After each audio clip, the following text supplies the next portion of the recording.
Picture this, 1,000 years ago, Vikings were out there farming on land that is now buried under solid ice. Sounds impossible, right? Well, it's a true story.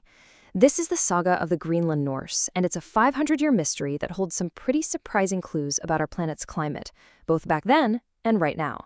So yeah, let's dive in. Yeah, just let that sink in for a second. We're talking about Vikings raising livestock in Greenland, a place we think of as just a massive sheet of ice. And get this, they did it in a climate that was warmer than it is today, all before a single factory was ever built.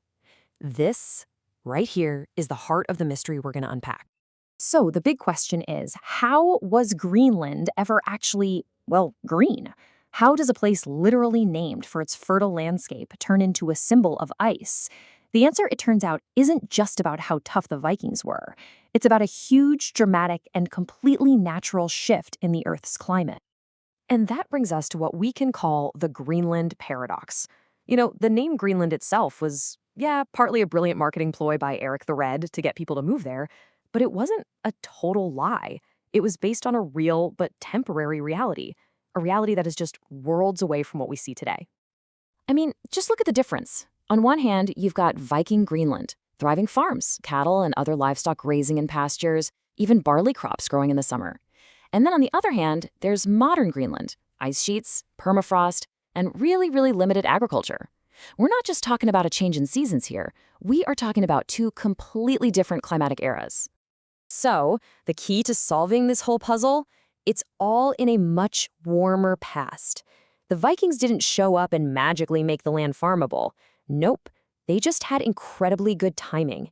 They arrived right in the middle of a naturally warm period that was happening in the North Atlantic. This timeline, it basically lays out the entire 500-year story.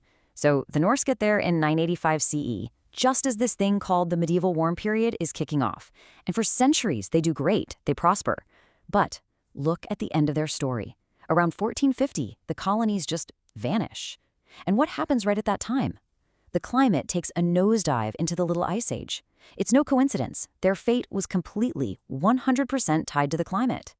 So, to put it simply, the Vikings didn't make Greenland green. The climate did. They just showed up during this perfect window, this natural warm spell that allowed them to bring their European way of farming to this, brand new frontier. And man, did they make the most of it. This wasn't just a temporary camp. They built a real, stable society. We're talking multiple settlements all along the southern coast. They were raising cattle, growing crops, in places that are now just frozen solid pretty much all year round. This was a successful, long-term thing. But as we know, that warmth, it didn't last forever. The very same natural forces that opened up this incredible opportunity for the Vikings were about to slam that window shut, plunging Greenland into what we can only call a great freeze. Right around the year 1300, things started to change, and fast. And listen, this wasn't just a few rough winters. No, this was the start of a cooling period that would last for centuries, the Little Ice Age. It brought this savage cold, as some sources describe it. It just completely flipped their world upside down. And the impact was just devastating. The growing seasons shrank to almost nothing. The pastures for their livestock failed. The ice started creeping back, making it harder and harder to even travel by sea. They were faced with a new climate that their way of life just couldn't handle. And so the settlements slowly starved. And by about 1450, they were gone, wiped from the history books. So the end of the Viking story in Greenland is actually the beginning of a huge scientific puzzle for us today. Because the same forces that destroyed their society, well, they make us ask some really big questions about how our planet's climate works naturally. And here is the part that is just wild. These huge society-collapsing climate swings, from that warm period to the deep freeze, they happened all by themselves. This was way before the Industrial Revolution, way before we were pumping CO2 into the atmosphere. The Earth just did this on its own. And that right there is one of the biggest questions in all of climate science. If it wasn't us, what natural forces out there are powerful enough to crank the planet's thermostat up and down by whole degrees like that? Well, scientists have a few main suspects lined up. Could it be small changes in how much energy the sun is putting out? Maybe. What about big shifts in ocean currents, like the Gulf Stream? Those act like the planet's heating and cooling system.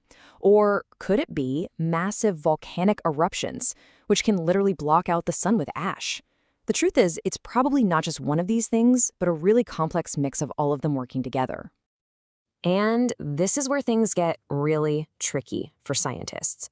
Even our best, most sophisticated climate models, the ones we rely on to predict the future, they have a really tough time perfectly recreating these huge temperature swings from the past. It's honestly a pretty humbling reminder of just how incredibly complex Earth's climate system is. Okay, so what does this story from 500 years ago, from the edge of the known world, actually teach us today? What can we take away from it as we face our own challenges here in the 21st century? Now, let's be super clear about something. This history doesn't disprove modern climate science. Not at all. In fact, it makes our understanding more complete. It shows us that to really get what's happening today, we absolutely have to account for these powerful natural cycles that have always been a part of the equation. And that leads us to maybe one of the single biggest challenges in the field. How do you separate the signal, that's the human impact, from the noise, which is all this natural change that's always happening in the background? The story of the Vikings shows us just how incredibly loud that natural noise can be. And that makes answering this question both super important and super, super difficult. And finally, maybe the biggest lesson here isn't about ice cores or climate models at all. Maybe it's about us. About people. The Norse in Greenland did great when it was warm, but they completely collapsed when it got cold. Their story is just this stark, haunting reminder of what happens when a society faces a changing climate and just can't adapt. And it really forces you to think, doesn't it, about our own relationship with a planet that is, once again, changing all around us.